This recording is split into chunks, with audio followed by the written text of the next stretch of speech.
നമസ്കാരം പ്രശംസ. നമസ്കാരം. നമുക്ക് ഈ ബലൂച്ച് വിഷയം അറിയാം. അതൊരു അടങ്ങാത്ത അസ്വസ്ഥതയുടെ ഒരു വിഷയമാണ്. അപ്പോൾ അവർ വീണ്ടും ഈ സ്വാതന്ത്ര്യത്തിന് വേണ്ടിയുള്ള ആവശ്യം ശക്തമാക്കിയിട്ടുണ്ട്. അത് പാകിസ്ഥാൻ ഏത് രീതിയിലാണ് തലവേദനയാകാൻ പോകുന്നത്? പാകിസ്ഥാന് തലവേദന തന്നെയല്ലേ. ഇപ്പൊ ഇന്നലെ ബലൂചിസ്ഥാൻ ലിബറേഷൻ ആർമി അവിടെ ആഭ്യന്തര പ്രശ്നമാണല്ലോ. അവിടെ ഒരു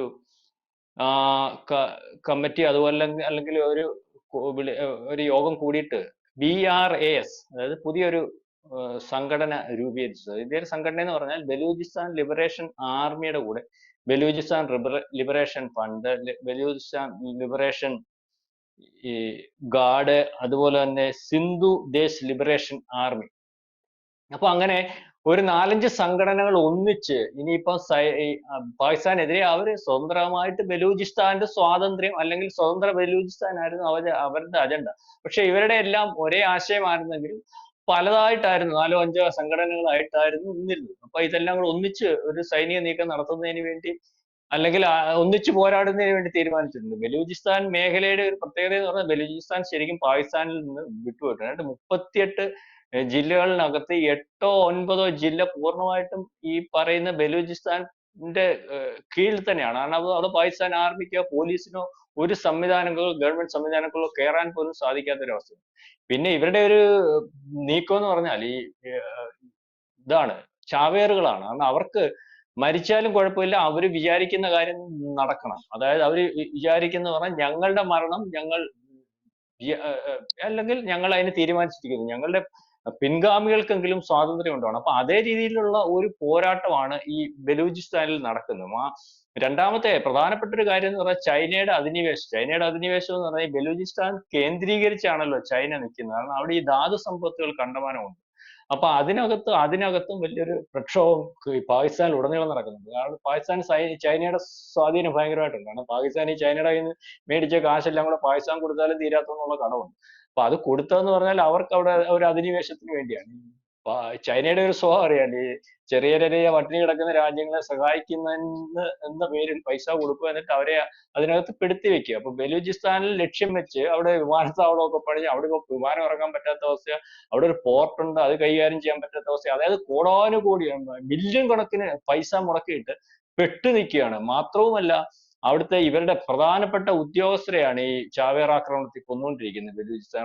ഒരു 10-30-40 പ്രധാനപ്പെട്ട എഞ്ചിനീയേഴ്സ്, അതായത് സാധാരണ തൊഴിലാളികളാണെങ്കിൽ പോട്ടെ, ഈ സയന്റിസ്റ്റുകൾ പോലെയുള്ള എഞ്ചിനീയേഴ്സിനെ വരെ ഇവർ കൊന്നു കളയുന്ന ഒരു അവസ്ഥയുണ്ട്. നമ്മൾ കഴിഞ്ഞ 2-3-4 മാസം മുമ്പ് ഒരു വിമാനത്താവളം കേന്ദ്രീകരിച്ച് ചൈനയുടെ സ്ഫോടനം ഉണ്ടായി, എന്നൊക്കെ മരിച്ചൊക്കെ ഓർമ്മയുണ്ടല്ലോ. അപ്പം ഇപ്പൊ ഉള്ള ഒരു നീക്കം എന്ന് പറഞ്ഞാൽ അന്താരാഷ്ട്ര രീതിയിൽ അല്ലെങ്കിൽ അവരുടെ കാഴ്ചപ്പാടും പോലെ ബലൂചിസ്ഥാൻ സ്വതന്ത്രമാകുമെന്നാണ്. അപ്പൊ എന്ന് സ്വതന്ത്രമാകും എന്നുള്ളത് മാത്രമാണ് അവിടുത്തെ ഒരു വിഷയമായിട്ട് നിൽക്കുന്നത്. അതുപോലെ ഈ ഖൈബർ പത്തുങ്ക മേഖല ഈ അഫ്ഗാൻ കയറി ആധിപത്യം സ്ഥാപിച്ചിട്ടുണ്ട്. കാരണം അതിനകത്ത് ആ മേഖലയിലുള്ള ആൾക്കാര് അവരുടെ ഭാഗമാണ്. അതുകൊണ്ട് അവരങ്ങോട്ട് ആ രീതിയിലുള്ള ഒരു പ്രശ്നമായിട്ട് നിൽക്കുകയാണ്. അതിനകത്ത് ഇന്നാള് സൈനിക നീക്കമൊക്കെ കണ്ടില്ലേ, താലിബാന്റെ അഫ്ഗാനിസ്ഥാനകത്തു നിന്നുള്ള. ഇതുപോലെ ആഭ്യന്തര വിഷയം ഭയങ്കരമായിട്ട് അതിനകത്തുണ്ടല്ലോ, പലവട്ടം നമ്മൾ ചർച്ച ചെയ്തിട്ടുള്ള. ഇതിനകത്ത് ഈ പ്രതിപക്ഷ പാർട്ടിയുടെ അല്ലെങ്കിൽ അവരുടെ ഒരു ആഭ്യന്തര പ്രശ്നം, അവരെ ഈ പറയുന്നത് പോലെ ഇവരുടെ കൂടെ കൂടിയിരിക്കുക. അതായത് മൊത്തത്തിൽ അതിനകത്ത് തന്നെ ഭയങ്കര വിഷയങ്ങളാണ്. അതുപോലെ താലിബാന്റെ തെഹ്രീക്കെ താലിബാൻ ഇതിനകത്ത് നിന്നുകൊണ്ട് ആ ഭാഗം ഈ ഖൈബർ പത്തുങ്ക മേഖലയൊക്കെ വിഭജിക്കുന്നതിന് വേണ്ടി നിൽക്കുകയാണ്. അത് തന്നെ ഇപ്പം ഈ പാകിസ്ഥാന് നേരത്തെ പറഞ്ഞതുപോലെ ശരിക്കും പറഞ്ഞാല് 3ആയിട്ട് എന്തായാലും പിളരും. അതിപ്പോ 5 ആകുമോ എന്നുള്ളതിനെ പറ്റിയുള്ള ഒരു തർക്കമേ ഉള്ളൂ ഈ സമയത്ത്. കാരണം അവർക്ക് നിയന്ത്രിക്കാൻ പറ്റുന്നില്ല. കാരണം ഈ പട്ടാളക്കാർക്ക് പട്ടാളക്കാര് മിക്കവാറുമുള്ള പട്ടാളത്തിനെ എല്ലാം വിന്യസിച്ചിരിക്കുന്നതും അല്ലെങ്കിൽ സൈനിക നീക്കം നടത്താൻ എപ്പോഴും തയ്യാറായിരിക്കുന്നത് ഇന്ത്യക്കെതിരെ. അപ്പൊ ഇതെല്ലാം ആ ഒരു സെറ്റപ്പിൽ നിന്ന് ഇവർ ഈ പറയുന്ന ബോർഡറുകൾക്ക് വേണ്ട രീതിയിലുള്ള പട്ടാളത്തെ വിന്യസിക്കാനോ അല്ലെങ്കിൽ നീക്കം നടത്താനോ പറ്റുന്നില്ല. കാരണം അതിനുവേണ്ടിയുള്ള സമ്പത്തില്ല. പട്ടാളത്തിനൊക്കെ ഈ പൈസ കൊടുത്തിട്ട് തന്നെ 5-6 മാസമായി ശമ്പളം കൊടുത്തിട്ട് പട്ടാളത്തിന് പൈസ ചെലവാക്കാൻ പോലും ഇല്ലാത്തൊരവസ്ഥയിലാണ് പിന്നെ ഈ പ്രശ്നങ്ങൾ നടക്കുന്നത്. പിന്നെ ഉള്ള പൈസയും അല്ലെങ്കിൽ ഈ അവിടുത്തെ സമ്പത്തും ഒക്കെ ഗവൺമെന്റ് സംവിധാനത്തിനകത്ത് ഭരണഘടനയ്ക്ക് അനുസരിച്ചല്ലല്ലോ അവിടെ ഇപ്പൊ നടക്കുന്നത്. ഭരണം നടക്കണമെങ്കിൽ ഒരു ഭാഗത്ത് പട്ടാളം നടത്തും, ഒരു ഭാഗത്ത് ഈ പറയുന്ന ടെററിസ്റ്റ് ഗ്രൂപ്പുകൾ നടത്തും, ഒരു ഭാഗത്ത് ഗവൺമെന്റ് നടത്തും. അതായത് യാതൊരു രീതിയിലുമുള്ള ഒരു ഒതുക്കമോ നീക്കമോ ഒന്നും ഇല്ലാത്ത ഒരു അവസ്ഥയിലേക്കാണ് പാകിസ്ഥാൻ പോകുന്നത്. അപ്പം ഈ പറഞ്ഞതുപോലെ ബലൂചിസ്ഥാന്റെ ഇപ്പോഴത്തെ സൈനിക നീക്കം എന്ന് പറഞ്ഞാൽ അത് അല്ലെങ്കിൽ സൈന്യ നീക്കം എന്ന് പറഞ്ഞാൽ അത് പട്ടാളത്തെയൊക്കെ അതിജീവിച്ച് അവർ സ്വതന്ത്രമാകുന്നതിന് വേണ്ടി ഉള്ള ഒരു രീതിയിലേക്കാണ് പോകുന്നതാണ്. ഇതിനകത്ത് നമുക്ക് പങ്കുണ്ടെന്ന് അവർ ആരോപിക്കുന്നുണ്ട്. ഡോവൽ ഇടപെടുന്നു അല്ലെങ്കിൽ റോ ഇടപെടുന്നു എന്നൊക്കെ. അത് നമ്മൾ വിചാരിക്കുന്നില്ലല്ലോ. അതിനകത്ത് നമ്മൾക്ക് അങ്ങനെ ധരിച്ചുകൂടായില്ല. കാരണം അവർ നിരന്തരം ഇന്ത്യക്കെതിരെ ഈ ഒളിയാക്രമണം നടത്തുമ്പോഴും അല്ലെങ്കിൽ കാശ്മീർ പോലുള്ള വിഷയത്തിനകത്ത് ഇടപെടും.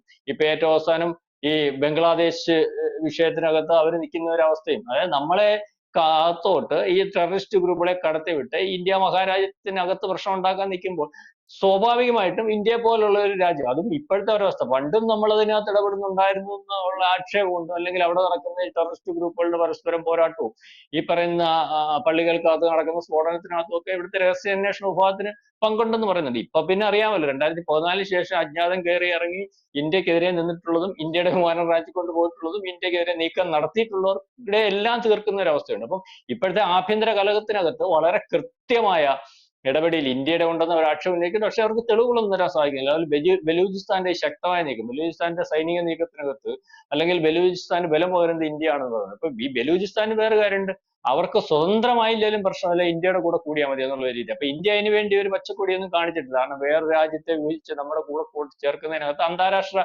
രീതിയിൽ ഒരു ചർച്ച ഇന്ത്യക്കെതിരെ അങ്ങനെ ഉണ്ടാവണ്ടെന്ന് വിചാരിച്ചാണ് ഇന്ത്യ അതിനുവേണ്ടി അല്ലെങ്കിൽ നമ്മളോട് ചേർക്കുന്നതിന് വേണ്ടി തയ്യാറാവത്തത്. കാരണം ചേർത്താൽ നമുക്ക് വലിയ പക്ഷേ ഈ ഗുണമാണ്. രണ്ട് രാജ്യങ്ങളും തമ്മിലുള്ള ഒരു കണക്ഷൻ, ഇന്ത്യ സ്വാതന്ത്ര്യം നേടിയപ്പോൾ ബലൂചിസ്ഥാനും സ്വാതന്ത്ര്യം നേടിയിരുന്നതാണെന്നുള്ളതാണല്ലോ അല്ലെ. പക്ഷെ അവരുടെ സ്വാതന്ത്ര്യം ഞാൻ മനസ്സിലാക്കുന്ന ഏതാണ്ട് 227 ദിവസം മാത്രമാണ് നീണ്ടു നിന്നത്. പിന്നീട് പാകിസ്ഥാൻ അത് ബലമായി അതങ്ങ് കൈവശമാക്കുകയായിരുന്നു. അന്ന് തുടങ്ങിയതാണ് അവിടുത്തെ അസംതൃപ്തി. എന്റെ ലക്ഷ്മി, ഇതിനകത്ത് വലിയൊരു പ്രശ്നമുണ്ട്. ബലൂചിസ്ഥാൻ അന്ന് സ്വാതന്ത്ര്യം കിട്ടി, ബലൂചിസ്ഥാന് സ്വതന്ത്രമായിട്ട് നിൽക്കുന്നതിന് വേണ്ടി കഴിയാത്തതുകൊണ്ട് അന്ന് ബലൂചിസ്ഥാൻ ഇന്ത്യയുടെ നമ്മുടെ ബഹുമാനപ്പെട്ട നമ്മളെല്ലാം ആദരണീയനായ ആദ്യത്തെ പ്രധാനമന്ത്രി അടുത്ത് പറഞ്ഞതാ, ഞങ്ങൾ ഇന്ത്യയുടെ കൂടെ ചേരാൻ തയ്യാറാണ്, ഞങ്ങളെ നിങ്ങളുടെ കൂടെ കൂട്ട്. അന്ന് ആ മഹാമനുഷ്യൻ, അയാൾക്ക് അജണ്ടകൾ അന്നേ ഉണ്ടായിരുന്നു, അയാൾ അതിനകത്ത് ഇഗ്നോർ ചെയ്തു.